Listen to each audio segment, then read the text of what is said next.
watching NBC5 News at 5. First at 5, a Fort Worth teen who says she was kidnapped is back with her family tonight after escaping to this KFC 30 minutes away. Police say she was held captive by this man, Diamond Williams, for 5 days, and tonight he is locked up for this crime. Jack Heiberger is live in Azle tonight where the girl was found yesterday. Jack, how did this all unfold? Yeah, Chris, this 15-year-old girl walked in here to the KFC behind us and essentially fell into the arms of the managers inside. They say blood had soaked through her T-shirt, she had blood in her mouth, and she was terrified that the man who allegedly kidnapped her, who was right across the street here at the pawn shop, was going to kill her. I've experienced a lot, but I've never experienced anything like that. For managers Shannon Cates and Lindsay Cedillo, nothing could have ever prepared them for what walked through their door Tuesday morning. That's all she was a child that came in that was just scared to death that she was going to die that day. It was just before 9:30 when the teenage girl dressed in basketball shorts and a baggy T-shirt walked in, her clothes stained with blood and her mouth bleeding. They say she begged for help. She was just shaking. She was a scared little girl. I immediately jumped in, immediately grabbed my phone and dialed 911. Yeah, the cops were here within less than 2 minutes. According to police, her alleged kidnapper, 24-year-old Diamond Williams, was across the street at a pawn shop. Investigators say Williams had met the girl over Snapchat and taken her from her family's Fort Worth home 5 days earlier. If he would have tried to came in, he was going to mess with the two wrong mamas, because these mamas would have put him down. I'd have held him in until the cops got here. Yeah, you got two. Both Cates and Cedillo say they're just happy they were there to help, doing for the young girl what they believe simply had to be done. It was a very bad tragedy that turned into a very good thing. She came to the right people. And Williams remains behind bars, likely facing charges of aggravated kidnapping and aggravated sexual assault of a child. Reporting live in Azle, Jack Heiberger, NBC5. Jack, thank you. Now to the weather, and the Texas lightning truck is on the road tonight. You see it there on the left side of your screen with the increasing threat of severe storms in parts of our state and also up in Oklahoma. There on the right, you're looking at some ominous looking clouds. It's the same area that was hit by severe weather over the past few days. The National Weather Service now confirming at least 15 tornadoes have touched down in Oklahoma alone. Flash flooding has also been a major issue. Let's get over to our chief meteorologist, Rick Mitchell, because another potentially dangerous situation unfolding right now. Right, Rick? That's right. Now, we're talking Oklahoma. That's not going to happen anywhere in the NBC5 viewing area. Big old red tornado watch is in effect for much of Oklahoma. A couple of tornado warnings ongoing at this moment. A confirmed tornado near the town of Okemah, which is well to the east of Oklahoma City. You see the movement on these thunderstorms is to the northeast. Now, there's not really anything going on in northwest Texas. There's a lone thunderstorm that has developed to the south of Seymour. We look at the S-band radar around here. It's dry, and guess what? It is going to stay that way, so no concern for severe weather around here. It is muggy. When I come back, we'll talk about how long it will stay muggy and where the best chance for thunderstorms will be as we go through the holiday weekend. Guys? All right, see you in a bit, Rick. Thank you. Happening right now, a Mansfield ISD student is facing charges accused of attacking another student with scissors. School officials say at Regine Worley Middle School, some kind of altercation started at dismissal on Monday. That is when the scissor attack happened. The victim was rushed to the hospital, and there's no word on how she or he is doing tonight. The student accused in the attack is charged with aggravated assault with a deadly weapon. In a statement, district officials say, quote, incidents of this nature are taken very seriously and the appropriate consequences will be given to anyone and everyone involved in accordance with the student code of conduct. Police down in San Marcos say a drunk driver from Flower Mound slammed into one of their officers, causing her to lose a leg. Investigators say Neil Sheehan hit Officer Claudia Cormeyer Saturday on Interstate 35. According to the arrest affidavit, the officer was trying to clear the roadway of debris when that collision happened. Detectives say a nurse was near the scene and stepped in to help. And she made some makeshift tourniquets out of, I think, T-shirt material, and had three makeshift tourniquets prepared and applied before our officers got there on scene.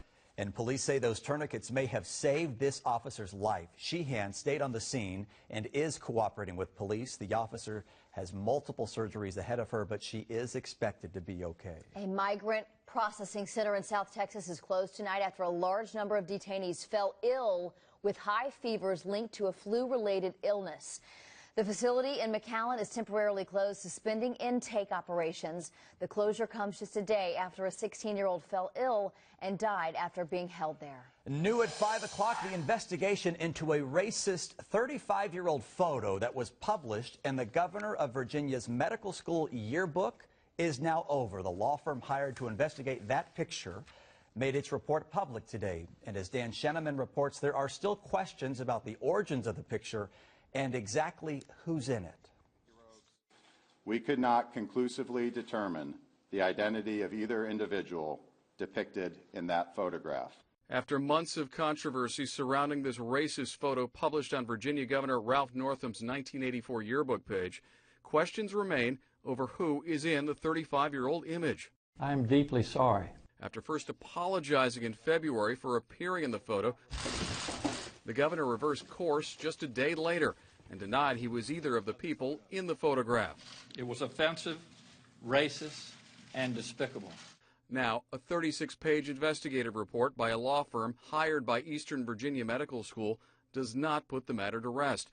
Following 52 interviews, the report states, quote, "No individual that we interviewed has told us from personal knowledge that the governor is in the photograph, and no individual with knowledge has come forward to us to report that the governor is in the photograph." Investigators were also unable to determine who directed the photo to be published. We could not conclusively determine the origin of that photograph. At the time, the school's yearbooks were published by students with little faculty oversight. In a statement today, Governor Northam apologized and again denied being in the, quote, racist and offensive photo. Good morning. While the governor and the medical school continue to try to put the controversy behind them.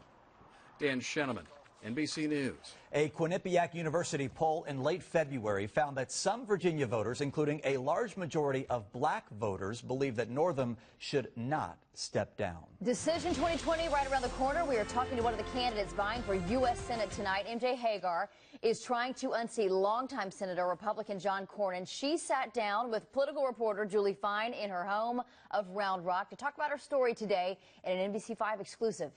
MJ Hagar is hoping to do something no Texas Democrat has been able to do since 1988, get elected to the U.S. Senate. You're running against a well-known senator who's been in leadership. He won with more than 60% of the vote last time around. What makes you think you can beat Senator Cornyn? Texans are hard to fool.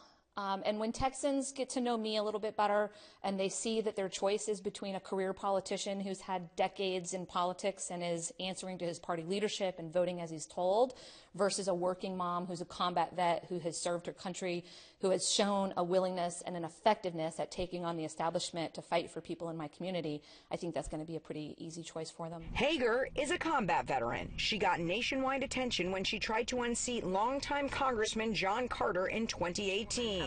Her campaign video, Doors, went viral, where she challenged a policy about women in combat. Injured and unable to fly, I was barred from my next career choice because I was a woman. It was a close race. She came within 3 points in a district that has been red for a long time. I guess the lesson that we learned was that there's no such thing as reliably red or blue. The lesson is who is coming to the polls, especially in a low voter turnout state and district. You have to inspire people, show them that there's choices. This time, Hagar will take the lessons she learned as she now speaks to voters statewide. That I'm a fighter, just like they are, and that I'm ready to stand up and fight for Texans and for Texas values. Senator Cornyn has said for months that whoever his opponent is, he will be ready in a race that is likely to be watched very closely. In Round Rock, Julie Fine, NBC5. And according to the Texas Tribune, there are 3 other Democrats running for U.S. Senate: Michael Cooper, Seema Hernandez, and Adrian Osada. And you can see more of her interview, her positions, her health care, immigration, gun control, and impeachment Sunday on Lone Star Politics, right here on NBC5.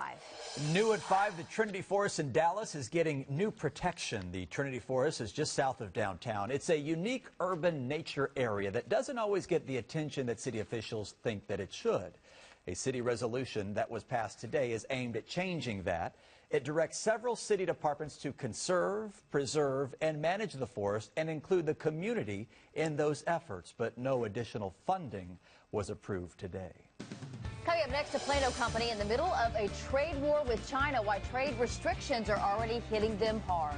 Plus, North Texas students learning inside and outside of the classroom, the unique project that turned into a life lesson. Next.